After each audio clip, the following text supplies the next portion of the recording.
hindi madali ang buhay.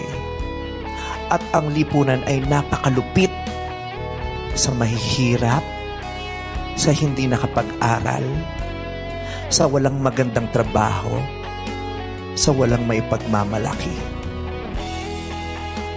Pag tumanda ka, 10 years from now, 30 ka na, wala kang trabaho, wala kang pera, di ka nakataas sa pag-aral, mahirap ka pa rin.